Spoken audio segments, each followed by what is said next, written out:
Today we've just got lots of updates, a kind of a point in time to evaluate where we are, and just lots to talk about. So let's go ahead and get started.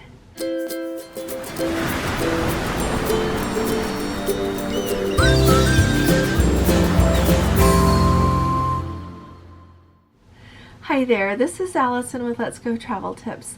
Today is Monday, March 6th of 2023, and I want to start off with an update from Holland America's Koningsdam. One of our Let's Go family members is on that sailing it's a 35-day round trip from San Diego sailing to the South Pacific. And it sounds like they're having a great voyage, that things are going really well, except he just let me know an update that it sounds like COVID is on board again. I don't think COVID ever really goes away, but there is enough COVID on board the Koningsdam that the crew members are once again wearing their masks, and they have suggested that passengers wear masks as well. It is not mandatory, so people can wear a mask if they want, not if they don't. I like the approach our Let's Go family member is taking. He said he is just going to be enjoying his cabin and his balcony a little bit more to increase, social distancing and hopefully lessen the opportunity to catch COVID from someone on board.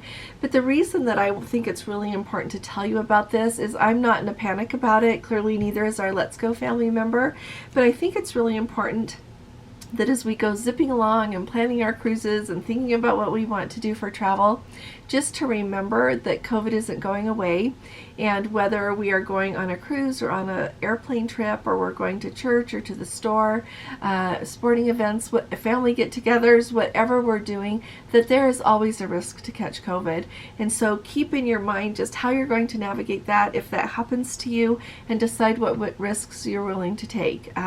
If you're willing to cruise with the chance that you might catch COVID, if you're willing to go on an airplane flight, whatever it is, I just think it's really important that we stop every once in a while, see where we are, and make sure that we are on the track that works best for us for some of these things. So thank you very much for that update for us, Carrie. Now we've got a news release from Princess today that they have just named Terry Thornton the Senior Vice President of Commercial Development and Integration at Princess Cruises. So I read the press release, and so the part that I thought was really interesting, let me tell you, it says that his main focus is going to be to focus on accelerating the commercial development and overall financial performance of Princess through integrated deployment, pricing, revenue management, marketing, sales, and information intelligence initiatives. So I am looking forward to seeing what changes Mr. Thornton decides to make here at Princess. We have seen some changes clearly that have been driven by the desire for them to earn more money, which they're in business to earn money, right? And so, we all know that these cruise lines have this debt that they need to repay on top of wanting to be profitable in addition to that. But I think it'll be really interesting to see what changes he makes in their marketing. I hope that as we go forward, we'll see really positive changes. So I thought it would be kind of fun if in the comments you all want to list some of the changes that you think would be really nice to see. So put those down below, and we'll see what happens. It's going to be really fun to see what changes happen, or if there are any changes, just how this affects the overall trajectory that Princess is on right now. So I thought that was interesting. Another thing that I want to let you all know, and I really appreciate this, two things for my video that I've been talking about like on Saturday, and we've been talking about a little bit before. So first of all, the first one is, if you've got that Plus package and you paid for your drinks to be covered, before they updated it to the $60, you paid for the $50. They said they covered drinks up to $12. Now the newer package, like if you booked later or paid for that upgrade, they cover up to $15, as well as you get those other perks. Everyone is saying that has that older Plus package that your drinks up to $15 are being covered. So you don't need to worry about it. And I love Code 4 for Life. Like, subscribe to their channel if you haven't already. It's code and then the number 4 and then for life. They mentioned that they were thinking of upgrading to the upgraded Plus package. So the Plus package was $50. Then it was announced it would be $60 with some added perks. So they were thinking of upgrading upgrading just to make sure that those beverages up to $15 would be paid for. But since we have figured out that you will get that coverage anyway, they don't need to upgrade. So hopefully that will help you save a little bit of money if that was the main thing that you were thinking of upgrading for. So that's really important.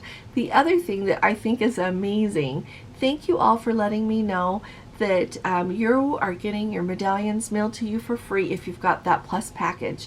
If you look at the Princess website, they list the perks that you get with having the Plus package, and it doesn't say anything about mailing the medallion for free. So thank you all very, very much. And at the same time, if any of you start to notice a change with that, let us know. I think Gordon and I are just going to go the route, since we don't drink and we aren't buying that Plus package. We're just going to pick ours up at the port. It's not that I can't afford $10, it's just the point of the whole thing. So we'll show you how that works on our next Princess cruise. All right, but thank you all for submitting that, and hopefully that will help all of you who are wondering about that. The next thing that I wanted to make sure that everybody is aware of, we were talking about what the different platinum and elite benefits are, and so I just wanted to make sure that you know two things. I saw several questions about it. The 10% off of shore excursions is for people who are elite only. That is a perk that is reserved just for them. And the other question that I got, and so I thought it was worth mentioning here, that we, have talked about it enough, you make it to elite when you have completed 15 cruises or 150 cruise days. So when you think about it, there's perks to both sides. So say you book one cruise and it's a long one, whether it's a world cruise or it's it's longer than 7 days as a general. That's how long many of them are, that you will get credit for those days that you sail. At the same time, saying that you just need to complete 15 cruises, people were wondering, like those 3-day and 4-day cruises that sometimes Princess does. Like, I'm aware of ones like they're doing the California coast that they have been running and continue to be on itineraries that are available. That counts as a cruise. And so in reality, could you get away with being elite with cruising, like, picking up a few of those shorter cruises? You sure can. And so, and in fact, I know people that are like getting close to being elite, and they're like, okay, let me just pick up a short cruise. I can get it done, and then I'm elite and enjoy those perks on my next cruise. So there you go. That's a good way to get to elite if you want to do that sooner. I wasn't near so strategic. I am just such a, I just love to go where, like somewhere for an itinerary. But in looking back, it would have been good to do that. So if you want to get those elite benefits soon, just pick up some of those shorter cruises. Now, those of you who are new around here, I like to give updates, and we have been talking a lot about ports that have been missed because of wind. And one of you let me know, who's on the Enchanted Princess, that you missed Bon Air due to the wind, and Aruba is not looking good either due to the wind. Apparently there are 30+ mile-an-hour winds, and this was over on our Facebook group, but I really appreciate that all of you give such excellent replies when someone makes a comment or tells us about things. And I really appreciated, Debbie started them off and she said, we don't mind changes much. How bad can it be? She says, you've got all of your conveniences. Your bed's just down in the hall. There's a doctor on board. You've got bars. You've got anything, food, anything you could want. And so I really appreciate that. That is such a lovely example. And I know that that's what you guys do. You take lemons and you make lemonade out of it. So of course we go places, and we want to actually get to go to that port, but at the same time it's really nice to just realize that you can enjoy the ship and have a nice time anyway. And also, along with that, do you guys think it's a windier year than usual? Where I live here, we live really close to a canyon, and so we have a lot of wind anyway. In the summertime, if it's a hot day, every evening it's winding as it pulls that cooler air down out of the canyon. It seems to always happen. But we have had, to me, a windy year here where I live, and I feel like I have heard of a lot of ports missed because of the wind. And indeed, one of our Let's Go family members said that since the middle of December, he has had like 5 ports and 8 excursions canceled, just between the Caribbean, the Mexican Riviera, and Hawaii, due to wind. And so say if you think it's a windier year than unusual. I don't know if I'm just more aware of cruise ships that miss ports due to the wind, or if it is a little bit windier year. Now, the last thing I want to talk to you about is we've got a lovely update from Let's Go family member of what's going on the Norwegian Breakaway. So you might, if you have been around here, and if you haven't and you're new, welcome. And at the same time, the last week of January 29th, Gordon and I were on the Norwegian Breakaway out of New Orleans. And there were things that I thoroughly enjoyed about that cruise and about that ship, and other things that I wasn't so crazy about, which, you know, that can easily happen with a lot of things. And I also feel like it's my responsibility to tell you everything I see, so that you, when you choose what cruise line and what ship you want to go on, you have like an opinion or an idea of what to expect. So a few things. First of all, their embarkation, and she is still sailing out of New Orleans. Their embarkation was super fast. If you remember, ours was a really long time, and in fact when we were in line we were talking to people who were so nice, and they cruise out of New Orleans rather often, and they're like, yeah, lines are always long here. Well, on the day that they embarked, and they're on the ship right now, they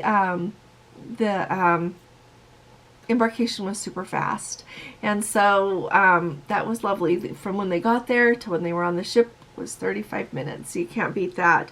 I appreciated that she said that her travel companion is Filipino, and she just loves seeing how the Filipino crew members are so tickled pink to be able to speak Tagalog with her, and we're really taking good care of them. And I would say, you know, I don't speak a word of Tagalog, but those crew members that Norwegian have are just gems.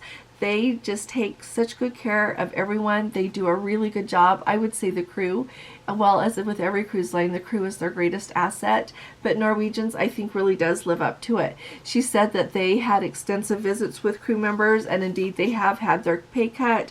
They are working harder than ever before. She said the room stewards do have like 15 to 21 cabins to take care of every day, but she said across the board they're very happy because these are better jobs than they can get where they live. And so that's an update on that. One thing that I wanted to mention, she also, when we were on the ship, I mentioned we saw the show 6 and Burn the Floor, and we thought that they were excellent, and she did as well. She said that they are as good as anything that she has seen on Princess. And she said one thing you should be aware of if you, and I know so many of us here cruise on Princess, no matter what cruise line you enjoy, she did point out, and this is true, the pools on Norwegian are small, and they are small, I would say, for the number of passengers that those ships carry. And I think that it's because, you know, they have to use some of their deck area because they've got water slides. Some of their ships have those racetracks. They've just got all of these other things going on as well, so it does take up some of the space. So the pools are smaller. Both times we've been on Norwegian, we were on the Encore the middle of November. It was packed. The pools were packed, and they were also when we were just on the Breakaway. They were so busy, and I get it, you're somewhere warm and people are on a cruise, they want to enjoy. She did say that they often enjoy a lounge chair by the pool on Princess, and it's so much easier to get one because the way the decks are on Princess, they have much more space since they don't have the water slides and other things that go with that. So that is one thing. If you love to enjoy the pool and you love to enjoy your lounge chair by the pool, that's a heads up about Norwegian. Now, I have not been on the Prima, so that could be a whole different story, and we'll have to see.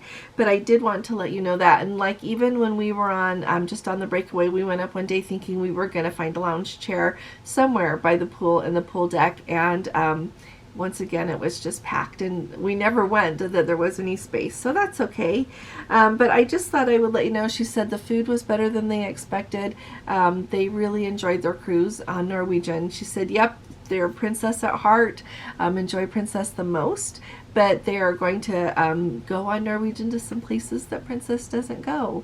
And so I think that's just perfect. We have to go on who will take us where we want to go, right? I think that's an excellent approach. So let me know if you have any other cruise lines, whether it's Norwegian or another cruise line that you are considering because it goes somewhere that you would like to go and your cruise line of choice doesn't go there. So I would love to hear about that. And so this evening we are going to do our live. We'll be here at 9 p.m. Eastern time. So bring your questions, bring your experiences, whatever you'd like to share. We would love to have you here with us.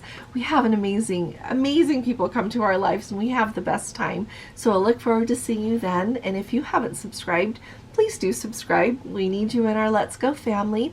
And finally, if you appreciate these updates, would you please give this video a thumbs up, because that really helps us out too. I'll be talking to you all again really soon. You all take really good care. God bless you. Love you. Bye-bye.